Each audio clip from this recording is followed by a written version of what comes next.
Powerland. Bienvenida a tu comunidad de empoderamiento, donde Alice somos todas. En este espacio podrás crecer y aprender para que tu sueño profesional, empresarial o de emprendimiento se convierta en realidad. Somos Silvia Lucero e Indira Villegas, y junto con invitadas especiales estaremos contigo todos los martes, brindándote tips y herramientas para que puedas crecer en tu negocio, dar el siguiente paso en tu carrera profesional o simplemente reinventarte y así maximizar ese gran potencial que llevas dentro. Gracias por acompañarnos hoy martes 20 de abril. El día de hoy nos acompaña Margarita Esquivel. Ella es psicóloga, tiene un máster en terapia breve y psicomotricidad y cuenta con una especialidad en trastornos del espectro autista. Es catedrática de universidades como la Escuela Libre de Psicología, la Universidad La Salle y el Instituto de Formación Humana. Tiene más de 13 años de experiencia atendiendo a niños, niñas y adolescentes, así como también brinda orientación a padres y madres en prácticas de crianza saludable. Margarita, es un gusto tenerte con nosotras el día de hoy en este tu espacio. Estamos encantadas de que hayas aceptado nuestra invitación y de que nos cuentes sobre lo que es la crianza positiva en los niños y niñas y nos des algunos consejos que estoy segura nos van a ser de muchísima utilidad. Hola, pues muy buenas tardes o noches o en el tiempo que nos estén escuchando. Yo pues encantada de compartir con ustedes esta información. La verdad es que es un tema que me apasiona. Como bien decías, pues tengo ya 13 años con mi consulta privada trabajando en orientación a padres y madres de familia y creo que es un tema que además de preocuparnos, nos debe ocupar. Entonces, bueno, pues yo muy contenta de compartir con ustedes este espacio. Muchísimas gracias, Margarita. Cuéntanos, ¿qué es la crianza positiva en las niñas y niños? Bien, mira, pues en realidad esto surge como, no sé si recuerdan haber escuchado antes lo que era la disciplina o la disciplina efectiva. Y entonces, en cuanto a términos de disciplina, se dividía pues en la disciplina autoritaria, en la disciplina permisiva y en la democrática. Entonces ahora surge este nuevo tema en cuanto a la crianza, en donde tratamos de llevar esta parte de la disciplina, esta parte del educar, criar a los hijos y a las hijas con una situación más democrática, o sea, apegarnos un poco a la parte de la disciplina democrática. ¿Qué significa esto? No quiere decir que los niños y niñas puedan ser libres de hacer lo que ellos quieran. Esa es una crítica que se ha hecho. No es que, bueno, ahora con la crianza positiva los niños hacen lo que quieren. Y no, creo que es totalmente lo opuesto. Es que papá y mamá se pongan de acuerdo para tener límites muy claros. Finalmente, los límites a los niños les dan seguridad y esto va a permitir que el niño o niña pues tenga muchas más certezas de cómo actuar, por lo tanto, pues su conducta va a ser mucho más positiva. Entonces, es como una involucrarnos tanto padres de familia, terapeutas, maestros, maestras, en cómo llevar o cómo ayudar a estos niños y a estas niñas a que dentro de lo que deben o no hacer, puedan hacerlo de una forma saludable, puedan encontrar límites también saludables y puedan entender un poco pues lo que es el día a día, ¿no? Yo le llamo también a veces es educación para la vida. Entonces, estamos formando gente o personas que van a ser pues los futuros o los que ya llevan ahorita pues gran parte de nuestra sociedad. Entonces creo que es importante que se tome en cuenta estos puntos de la crianza para que sea pues lo más saludablemente posible. Margarita, ¿y cuántos años llevamos con este modelo de crianza positiva? ¿Es un modelo nuevo, reciente o ya tiene algún tiempo? Mira, la fecha exacta, la verdad no tengo la certeza. No sé, yo creo que en los 2000 más o menos empieza como este boom más fuerte de lo que es la crianza saludable y la crianza positiva. Surge en estas familias que vienen generalmente de crianzas muy autoritarias. Entonces, viene esta crianza súper autoritaria en donde los niños no podían decir ni tío y papá y mamá, podían mover prácticamente con una mirada a los niños y a las niñas. Y entonces toda esta generación que fue tratada de forma muy autoritaria se va al otro extremo con sus hijos, en donde viene entonces la crianza totalmente permisiva o la disciplina totalmente permisiva. Yo no quiero que mis hijos sufran lo que yo viví en mi casa, entonces suelto completamente o incluso repito el patrón, ¿verdad? También puede ser que pues como yo fui educado de una forma totalmente autoritaria, pues lo hago igual con mis hijos.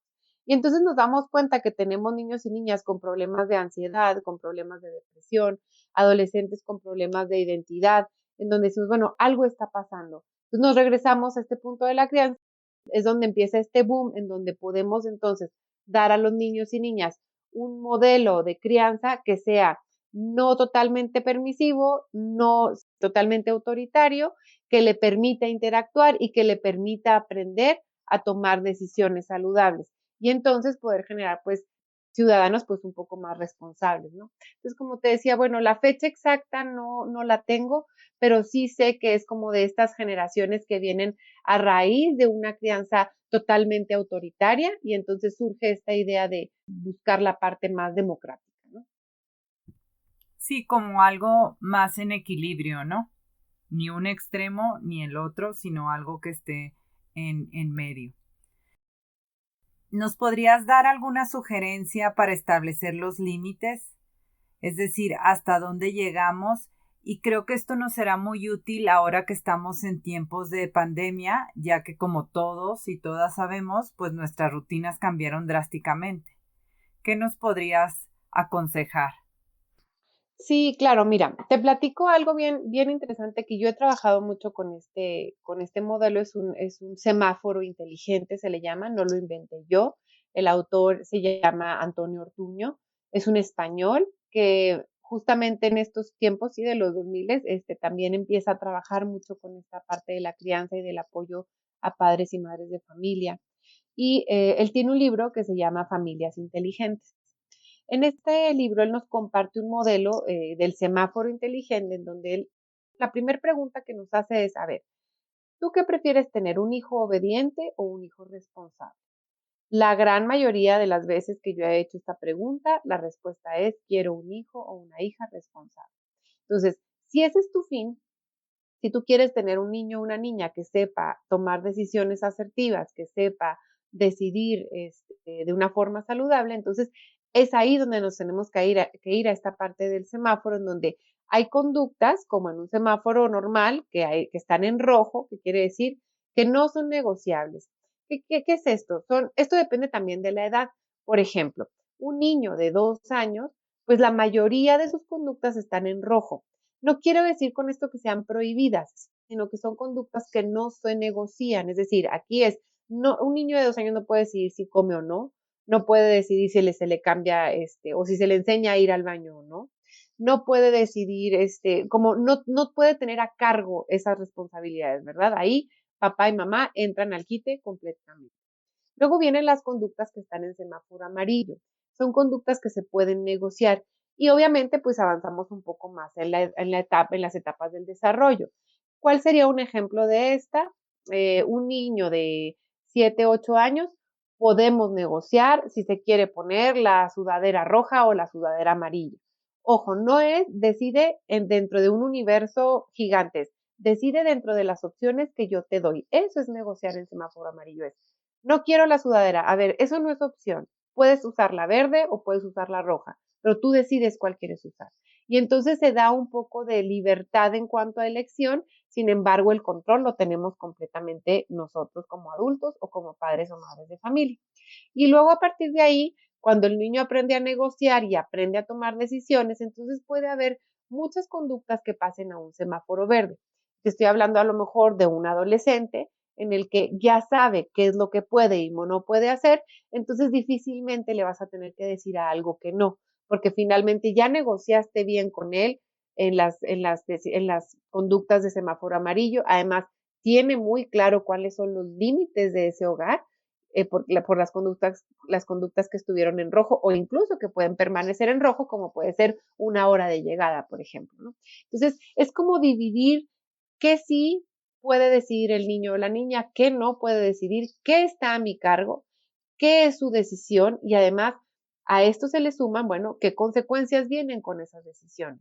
Por ejemplo, en un semáforo amarillo, en donde un niño puede decidir, por ejemplo, si quiere tomar agua de limón o agua de sandía, tú le puedes decir, puedes elegirla, no pasa nada. A lo mejor elige la de sandía y decide que ya no le gusta, entonces, bueno, lo siento, la siguiente vez, pues piénsala 2 veces antes de elegir, ¿no? Y entonces, esa será su consecuencia, que experimente. Yo me he topado con muchos padres y madres de familia que te dicen, no, no, no, la de sandía no porque no le gusta, dele la de limón.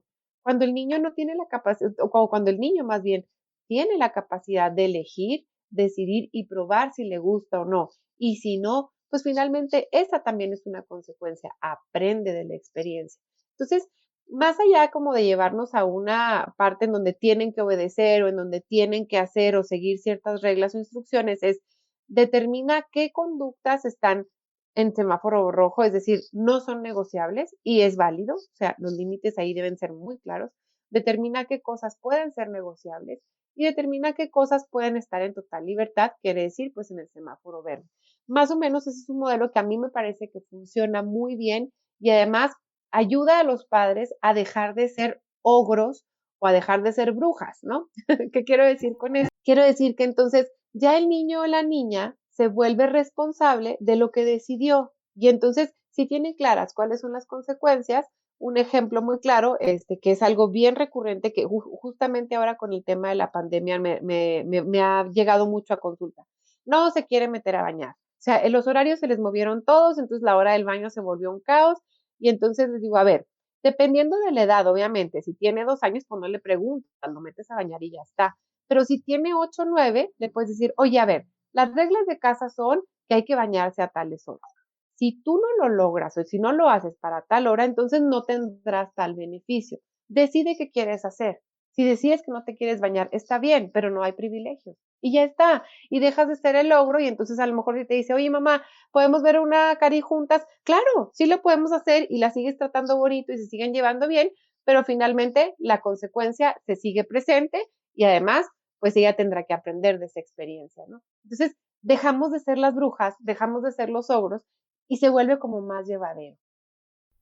Sí, al final todo mundo conoce sus obligaciones y deberes y en base a eso, si hay posibilidad, pues se puede negociar, flexibilizar un poco, lo que tú comentas que está en un semáforo amarillo o verde, que no hay problema, y lo demás, pues que quede claro que no se puede negociar porque así es como funciona la familia. Y en relación al pegarles, ¿tú qué opinas de ese tema? Yo siempre lo he visto como algo muy controversial. La verdad es que yo soy una mamá que no le gusta pegarle a su hijo. No quiero decir que esté bien o mal, simplemente es como soy o como somos en mi casa, tanto mi esposo como yo. Muchas veces veo o escucho que un golpe a tiempo es mucho mejor a... No me acuerdo cómo es el dicho. Pero bueno, ¿tú qué opinas de este tema? Claro, digo, yo también he escuchado una nalgada a tiempo, ¿no? Y sobre todo en consulta, fíjate, me llegan a cuestionar como, oye, a mí me pegaron y nunca me pasó nada y estoy bien. Eso. Y entonces yo quiero pensar, digo, bueno, ¿qué tan bien estás, verdad? Vamos a ver, vamos a evaluarlo primero que nada. ¿Cómo están tus temas de ansiedad? ¿Cómo están tus temas de control? ¿Cómo están tus temas de, incluso de abuso de sustancias, ¿no? O sea, bueno, pero no nos vamos a meter en ese rollo, creo yo. Yo te quiero dar como un argumento y que me parece súper válido, que es, bueno, a ver, ¿por qué no se le puede pegar a un niño o por qué no se le debe pegar a un niño?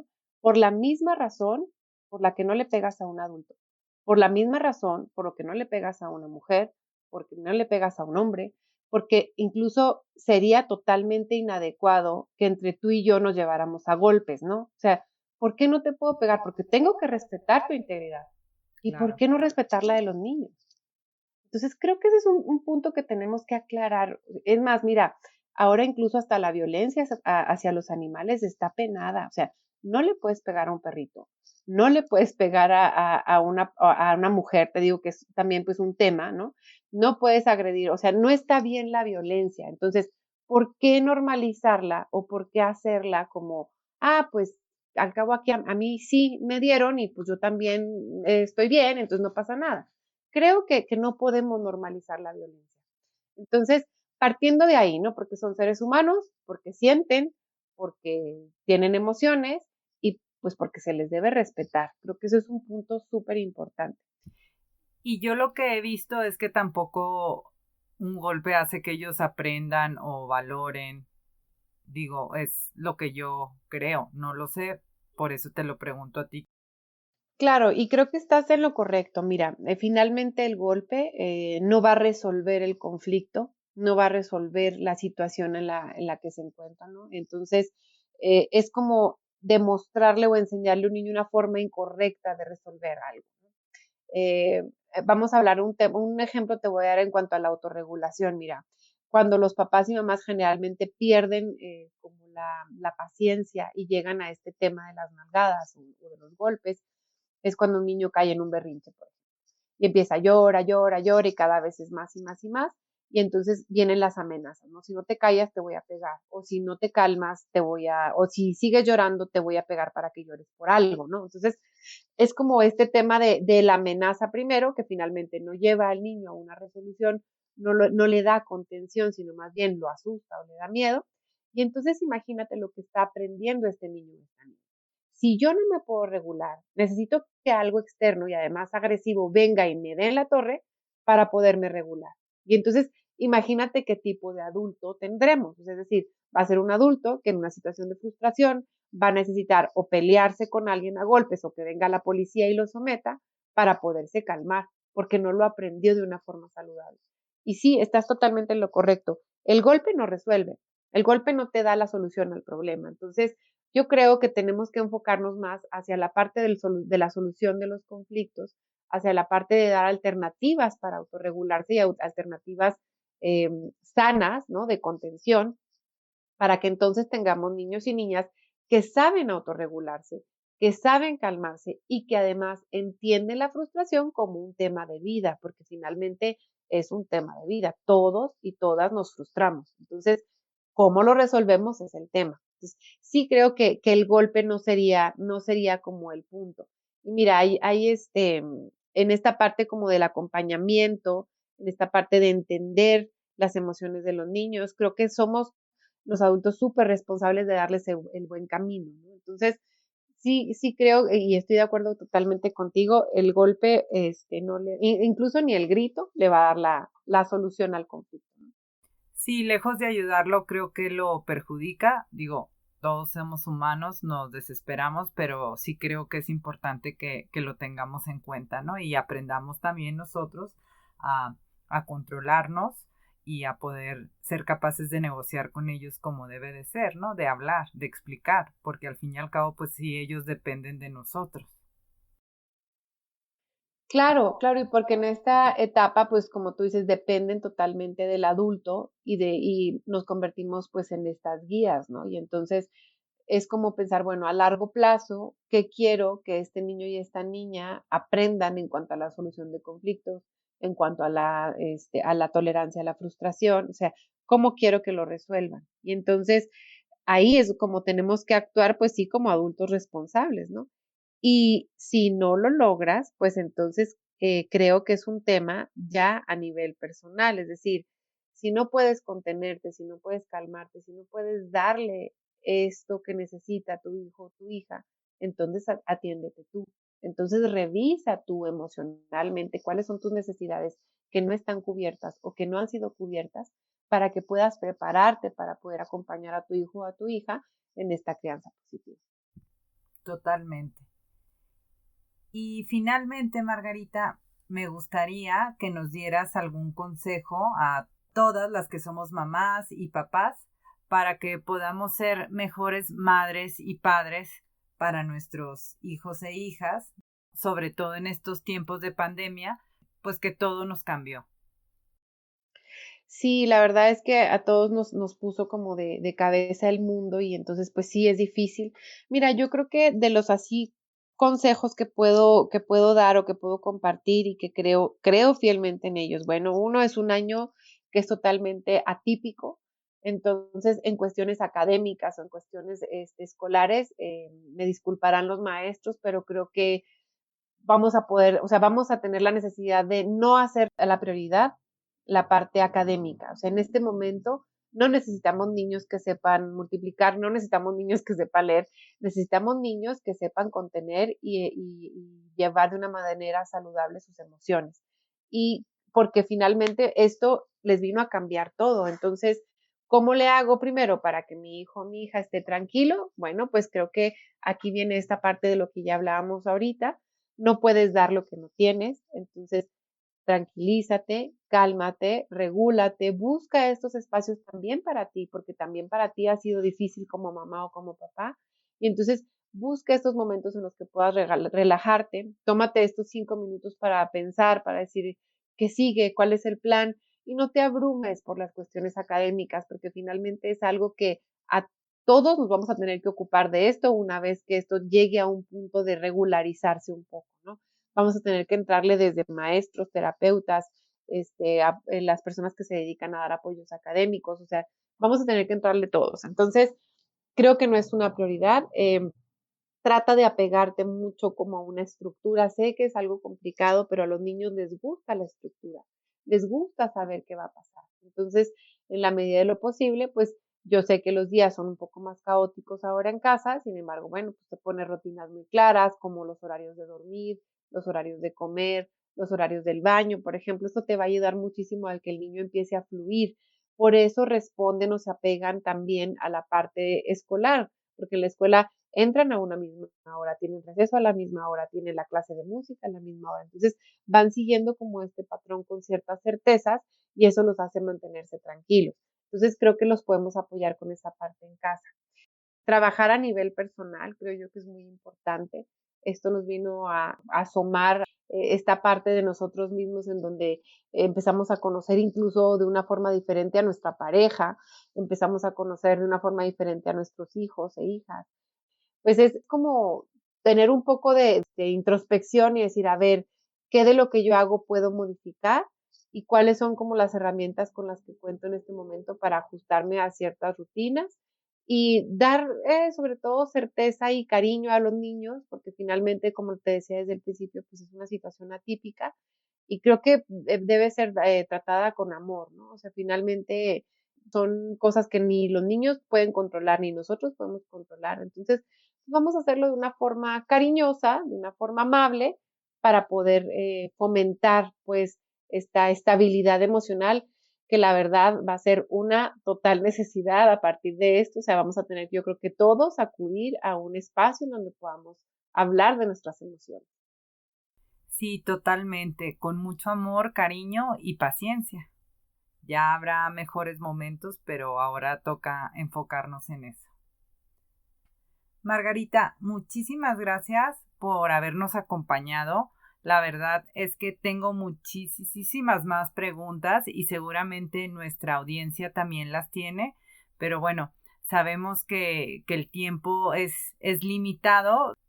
Sin embargo, te invitaremos nuevamente porque todo este conocimiento, toda esta experiencia que tú tienes, la verdad es que nos es súper útil y nos aclara mucho nuestro panorama, nos da consejos para saber hacia dónde tenemos que ir y hacer lo mejor que podamos hacer con las personas que más queremos en este mundo, que son nuestros hijos e hijas.